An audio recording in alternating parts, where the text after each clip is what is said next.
On an opening day of college basketball that projected to be mostly a snooze fest, apparently Michigan State didn't get the memo that they still had to show up and play a basketball game. Yikes. You are Locked On College Basketball, part of the Locked On Podcast Network. Your team every day.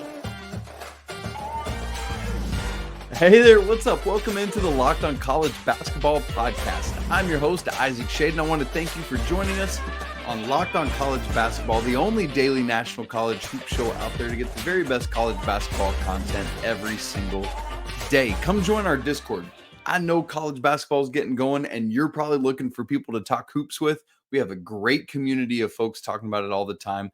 The link to that is in the show notes on video and audio. Come find us. We'd love to have you.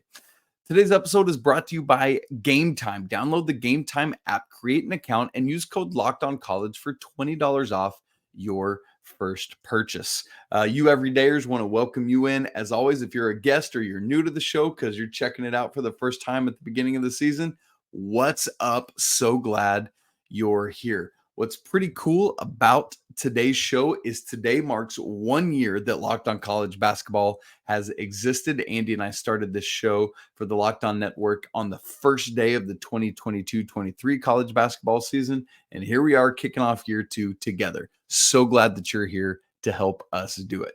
Can't wait to see how it continues to roll. And so thankful to Andy for his partnership. Love getting to do this together. Undefeated watch. Love keeping tabs on how many undefeated teams are left in college basketball. You might recall there are 362 total this season in Division One. So that's what we started Monday with.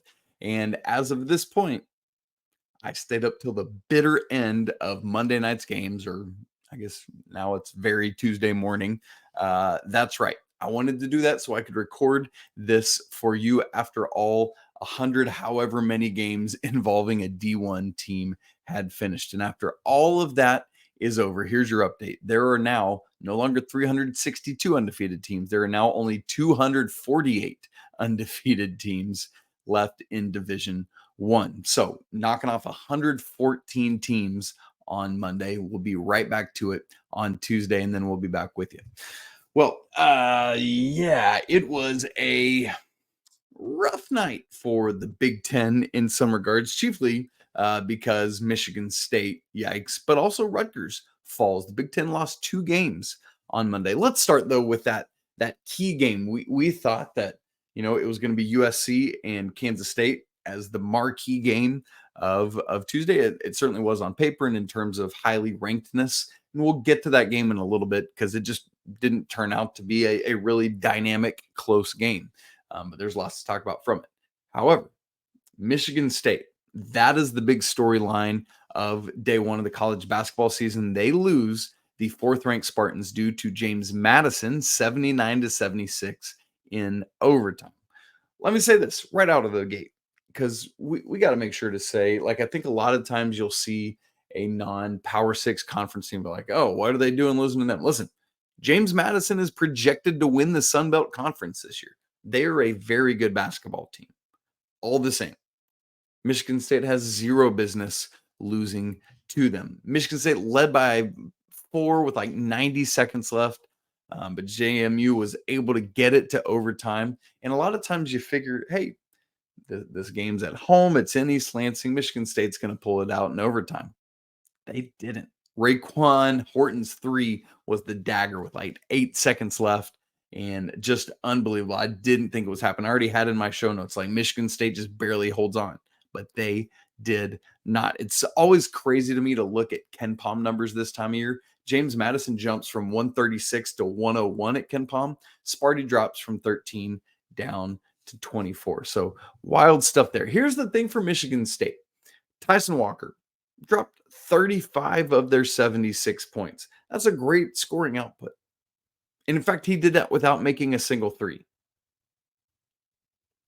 But it can't be just him. It can't be just that one person doing it. In fact, the only other person for Michigan State that had double-digit scoring was freshman Cohen Carr.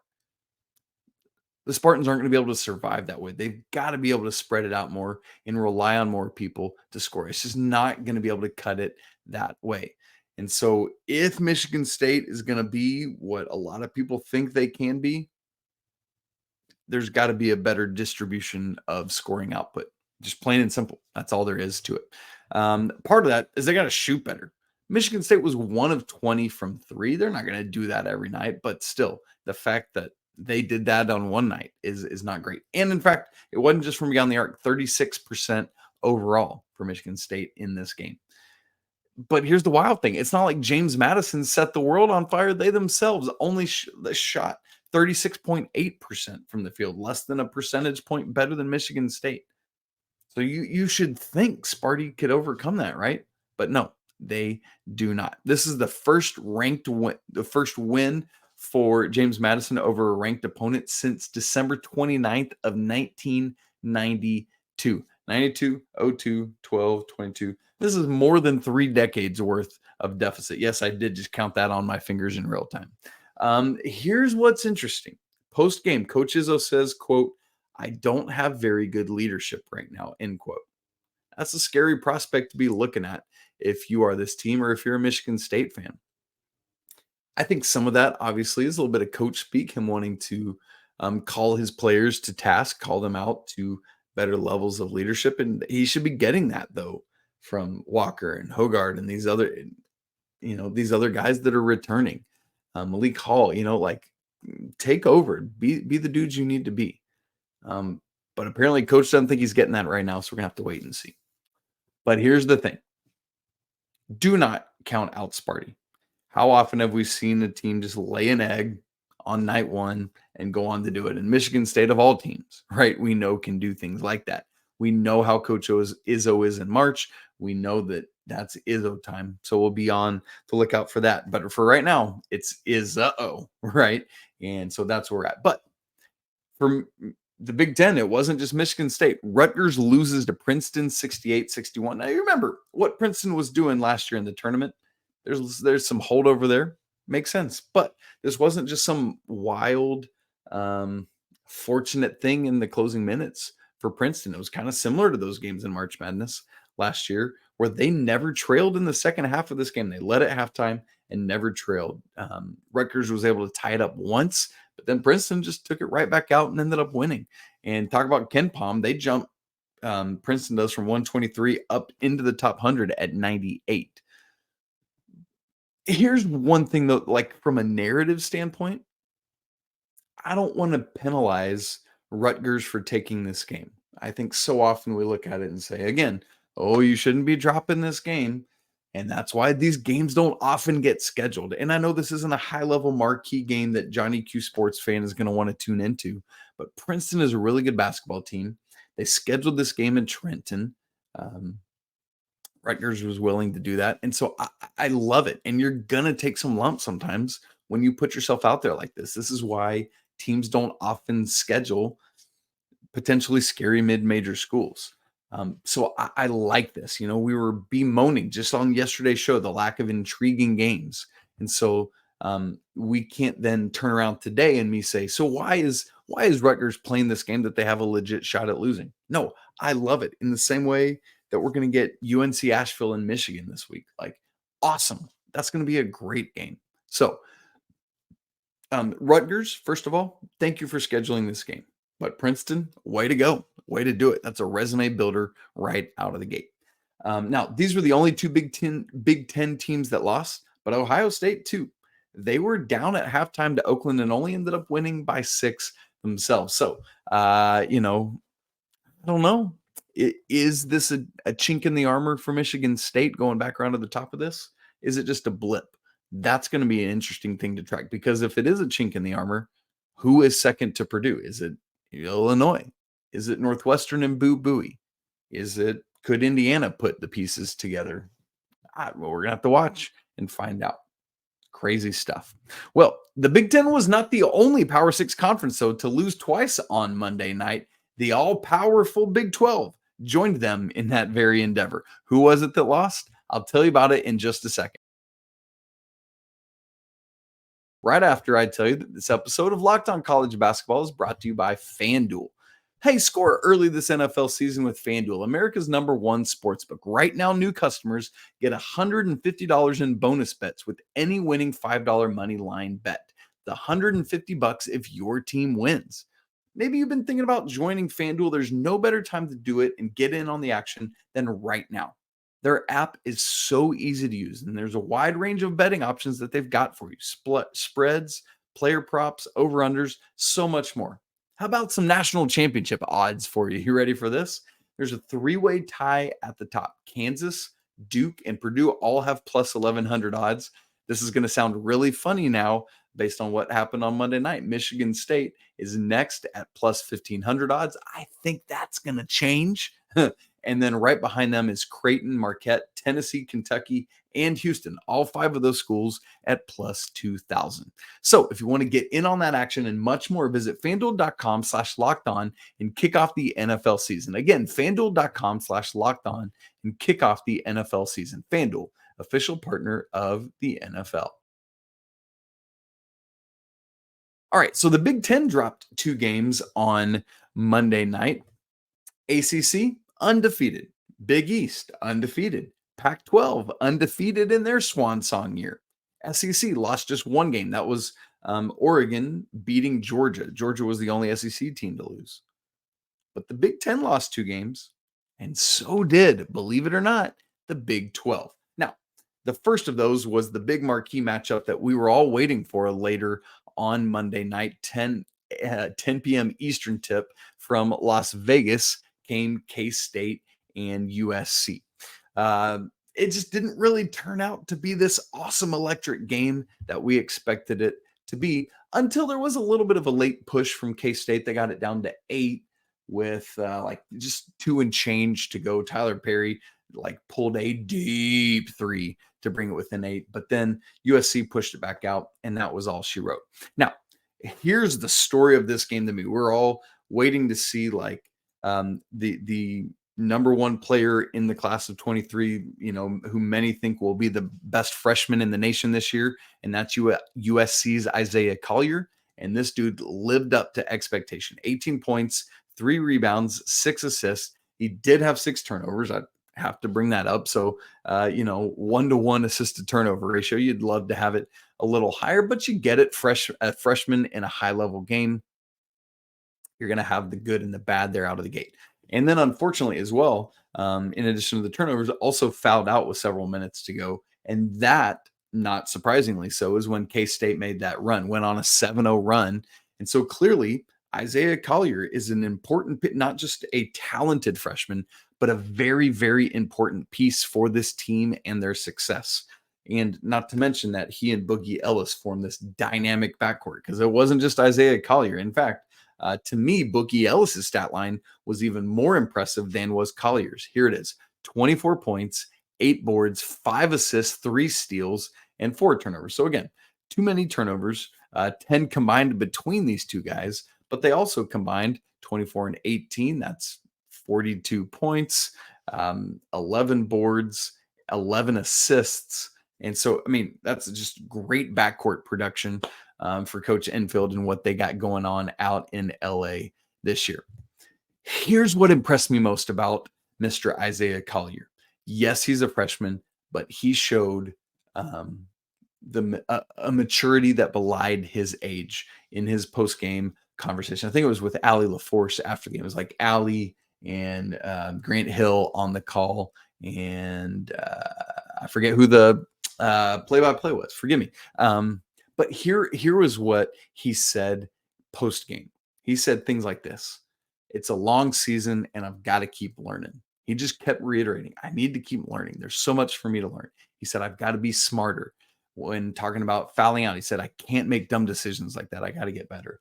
And so I love that disposition. I love that attitude from him, and I want to see that from so many more basketball players. I just feel like we don't get that kind of mindset. And so that tells me just about everything I need to know about Isaiah Collier, that he's going to be what we hope and expect him to be. Now, a couple things to keep in mind from this game. Obviously, K-State didn't have Naquan Tomlin, who is suspended for getting into a bar fight. So we're going to have to keep watching that. And then obviously USC didn't have Bronny. Tomlin would have played a bigger role for K-State than would have Bronny for USC, but still both missing. On the K-State side of things, I think for USC they blitzed this thing and it looked like it was going to be a blowout. But good for K-State for not folding up shop and going home. They kept pushing, got it down to 10 with 3:10 to go, 71-61. And then, as I said, got it down to 8 on that long three from Tyler Perry, 72-64. And of course, at that point, Grant Hill, and I just wanted to reach through the screen and just say, dude, what are you doing? He goes, Medea would be happy, in a Tyler Perry reference there. So, all right, Grant, whatever, cool. But great game for Tyler Perry. We're talking about the stars on the USC side. Tyler Perry, who is my pick, if I recall correctly, for the Big 12 Player of the Year. 22 points, 6 boards, 6 assists, 4 steals, 8 of 9 from the free throw line. You'll love to see it from Tyler Perry. Dennis Rodman Jr., you might know, is on USC's team. Didn't have a ton of things that showed up in the box score, but he made some good non-box score winning plays down the stretch from USC. So watch him as a critical factor on this USC team to help support what's doing from the rest of the guys. Now, I said that there were 2 Big 12 teams that lost. It wasn't just K-State. It was also Oklahoma State. And unfortunately for them, it was not losing to another high-level team. They lost, with all due respect, to Abilene Christian, 64-59 at home on Monday night. And so my question is, a little Bedlam hangover after that, final Bedlam on Saturday, knocking off Oklahoma. What's going on? I don't really think that, but there you go. Now, here's a little trivia question for you, everyone. Pause this show if you need to after I ask it to guess it before I give you. Who did Abilene Christian upset in the 2021 NCAA tournament? Clue for you if you want it. If not, pause it. It's another Big 12 school. All right. Answer: Texas Longhorns. Abilene upset the Texas Longhorns in the 21 NCAA tournament. For Abilene Christian, Ali Abdu Dibba, I didn't catch how to pronounce his last name, had 15 points. Hunter Jack Madden had 14. Apparently, in order to be a high scorer at Abilene Christian this year, you got to go by all 3 of your names. So there you go. Nathan Isaac Schade coming at you right now. For Oklahoma State, Bryce Thompson dropped 19, but the Pokes are going to need more from all around. They just similar to Michigan State, you can't afford to lose a game like this. Why? The Big 12 is so loaded that you got to get every win you can get your claws on in the non-conference, because it's going to be an absolute bloodbath in Big 12 play. Now, to be fair, Oklahoma State's missing 3 players right now, and they need to get those guys back in and going. One other thing, this is outside the Big 12, but I just thought this was a wild thing. Jared Burson, who does just a great job getting college basketball like stats and stuff out there, a lot of times wild. And I just wanted to share with you a tweet that he put out on Monday night, and it was seesaw alert. Wake Forest trailed Elon by 21 points. Wake Forest also came back to beat Elon by 23 points. This is, according to Jared Burson, the only Division I game over the last 15 years in which a team trailed by 20 and still won by 20. Wild stuff. This sport is awesome. I love college basketball so hard. Now, while Monday's opening day schedule might not have been the most compelling thing ever on paper, we did get some good games. But the rest of the week for us, don't you worry. It's got some great games in store, particularly Friday night. Friday night's schedule is loaded. I want to set you up with that, what you can prepare to watch the rest of the week. We're going to get to that in just a second. Right after I tell you that this episode of Locked On College Basketball is brought to you by Game Time. College basketball season is here and it's going right now. And you're going to need last-minute tickets to all sorts of various events, incredible sporting action. And so you need to get to Game Time, who's going to set you up with that. Why? I know that anytime I get into this app, I'm able to find the tickets I need. I'm able to find them at reasonable prices. And beyond that, I'm able to see what my view is going to look like from the seat that I'm picking. I love that because I'm always worried about picking a bad seat somewhere. Game Time is the fast and easy way to be able to buy tickets for any event you're looking into: football, basketball, music, comedy, theater, whatever it is, they've got it for you. You name it, it's there. And in addition to that feature that I love, that view from your seat, there's a couple other features that are, I think, really cool. They've got a lowest price guarantee, and they've also got an event cancellation protection policy. That gives me peace of mind to go ahead and buy some tickets knowing that I'm going to be taken care of if something happens. I love that. So take the guesswork out of buying tickets with Game Time. Download the Game Time app, create an account, and use code Locked On College for $20 off your first purchase. Again, create an account and redeem code Locked On College for $20 off. Terms do apply. Download Game Time today. Last minute tickets, lowest price guaranteed. Okay, I want to set you up for the rest of the week with games that I'm watching for. I've just picked out 10 of them. There are obviously more games you could go find, but these are 10 games that I'm very personally excited about, and I think you probably will be too. Friday, I'm just telling you right now, you're going to need multiple screens to be able to take everything in at the same time because multiple of these games are overlapping with one another. But we start with tonight, Tuesday.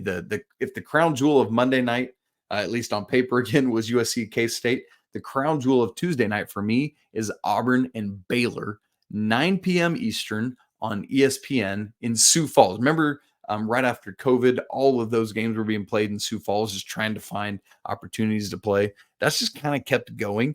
And so we get Auburn and Baylor up there. Should be really interesting. I talked with Zach Blackerby, the host of Locked On Auburn, earlier today. I was worried about Janai Broom's shoulder. He said it sounds like he's going to be good to go. Auburn also has an uber freshman, Aiden, and I just think he is going to be a stud, but was worried about injury concerns for him as well. Mr. Aiden Holloway, that is. By the way, I forgot to say his last name. But he's just going to be one of the most dynamic freshmen in the country. So make sure you're dialed in to that game because Baylor, I think, is going to have a resurgence from what they did last year. That defense was so bad, but I think they're going to be back in a better place. Keep your eyes on Ray J. Dennis. He's a transfer from Toledo and is going to bring it for Coach Drew's team. And that's going to be good. But they themselves have a very dynamic freshman who I think is going to be great for them as well. And so, last year, Baylor always has that dynamic backcourt, that three-headed monster last year. And with Keontae George, with LJ Cryer, and whom you're all yelling at me because you know who I'm missing out on: Keontae George, LJ Cryer, and Adam Flagler. There we go. It came to me finally. But this year they've got it as well. So in addition to Ray J. Dennis, I'm really excited to see freshman Jacoby Walter, who comes from McKinney, Texas, but went to Link Academy with North Carolina's Elliot Cadeau. I think that Walter could have a bigger impact on Baylor than what Keontae George did last year. So make sure to tune into this game. High-level freshman, high-level basketball. You know it's going to be electric and awesome. We're going to skip over Wednesday. Not a ton there. My next one for you is on Thursday. Remember, 10 games. This is the second one for you. New Mexico at St. Mary's. St. Mary's is the pick in the West Coast Conference this year to win the West Coast Conference over Gonzaga. That's the preseason poll. But New Mexico's looking really good too. I think they have a good shot if they have a strong year, which I project them to do, to be able to get into the NCAA tournament. So that's Thursday, 10 p.m. Eastern on ESPN+. And what I love about this game is it's on campus at St. Mary's in Moraga. And so that's great. They're in the UCU. So that's my second game that I'm watching. The final 8 are all on Friday night. I love this time of the college basketball season where we get Friday night basketball. So let me rattle these off. There are 3 of them that all tip off at 7 Eastern. I told you need multiple screens for this. The first one is the crown jewel of the first week of the college basketball season. Arizona and Tommy Lloyd are going to Cameron Indoor Stadium, a true campus game to take on Duke. I cannot wait for this one. Arizona at Duke, Friday, 7 p.m. Eastern on ESPN2. I didn't look to see what's on ESPN that night, but why is this game on ESPN2 and not on regular ESPN? I don't know. But what I think is hilarious about this game is not only are these 2 of the highest ranked teams in the country this season, but do you remember a certain guard that was one of the top transfer targets in the country that tried to go to Michigan that wound up going to Arizona. You got it? It's Caleb Love, who obviously, as you know, transferred from North Carolina, but now he is going immediately back to Tobacco Road to play at Duke, where he had some really good games for the Tar Heels there. And so really curious to see how Arizona handles going into that environment. You know it's going to be a raucous crowd. Duke is preseason number 2. Arizona's preseason number 12. So really looking forward to that matchup. But also the other 2 games tipping off at that same time, Virginia versus Florida, 7 Eastern on ACC Network. That game's going to be played in Charlotte in the Spectrum Center. Should be good. Florida is a really upstart SEC team this year. We'll look to see how they do in year 2 under Todd Golden. But Virginia always has it going, even though they're, a little, in my opinion, a little bit less talented this year. I do have them preseason 4th in the ACC, so it should be a great matchup there. And then the other game on Friday night, interestingly, all 3 of these involve at least one ACC team. I talked about Wake Forest having that comeback versus Elon. Well, they are at Georgia. Again, another on-campus true road game, Friday at 7. This one's on SEC Network in Stegman there, right on campus for Georgia. And kudos to Georgia, who played Oregon on Monday and is hosting Wake on Friday. So within a span of 5 days is playing 2 out-of-conference Power 6 teams. I love it. Well done, UGA, on the come up. Okay, in the next time slot, we got 2 games I'm looking at Friday at 8:30 Eastern. Both of these tip off. The first is Clemson versus UAB. UAB lost on Monday night, but it should be a really good team again. Looking for that. They're taking on Clemson, who I have as a top 5 team in the ACC. That's in Asheville, North Carolina on Friday night. Tipping off at the same time on Big Ten Network on campus in Evanston, Illinois, is Dayton at Northwestern. Dayton has Dayron Holmes, one of the, early picks for a potential, one of the 15 best players in the country, maybe, third team. I've seen him third team All-American on some preseason All-American teams, obviously taking on Northwestern and Boo Buie. So you got 2 big-time dudes in this matchup, 2 All-American caliber players, one on each team. And so, again, another on-campus game. I love it. And then the final 3 games are all tipping off at 9 p.m. Eastern time. So, again, you're going to need 3 screens for this one. Tennessee at Wisconsin. Tennessee is one of my final 4 picks for the year, as we talked about on yesterday's show. Traveling, again, to campus to play in the Kohl Center at Wisconsin. I'm a little bit lower on Wisconsin, but our guy Leif Tulane is higher on them. Chucky Hepburn is a great player. So we'll watch that. They actually played a little bit faster than normal on Monday night in their first game of the season. So we'll see how that goes. But I really think Tennessee is great. So we'll see how that road atmosphere does. Next, San Diego State, who kind of ran away from Cal State Fullerton on Monday night, travels to BYU, another campus game. This is in the Marriott Center. I love you all for playing these games on campus. This is on ESPN Plus. And then the final one I want to point out is another on-campus game. You sensing a theme? I love it. Keep doing this. This is Memphis at Mizzou, Friday 9 on SEC Network in Mizzou Arena. And so Penny's taking his team up to Columbia. We'll see how that goes. Year 2 of Dennis Gates. Should be a lot of fun. Last time we saw Memphis in a high-level game, it was losing to FAU in the first round of the tournament, questionably, I should say.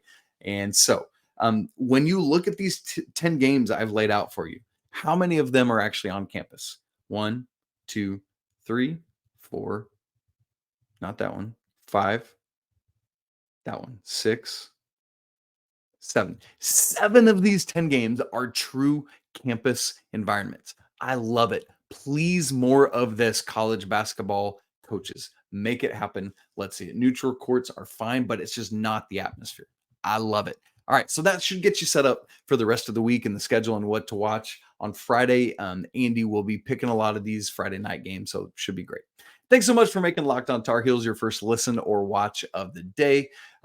Please, if you would, go leave us a review on Apple Music or anywhere else you can leave podcast reviews. If you want to come join our Discord, again, we'd love to have you talking college basketball all the time. Follow us on Twitter. You can subscribe to the show on video and audio. Smash the like button to let us know you're here and leave comments on your thoughts on the opening night of college basketball. As always, apologies to the Lawyer family. Purdue got a big win to kick off the season. Go Wildcats, and until tomorrow, peace.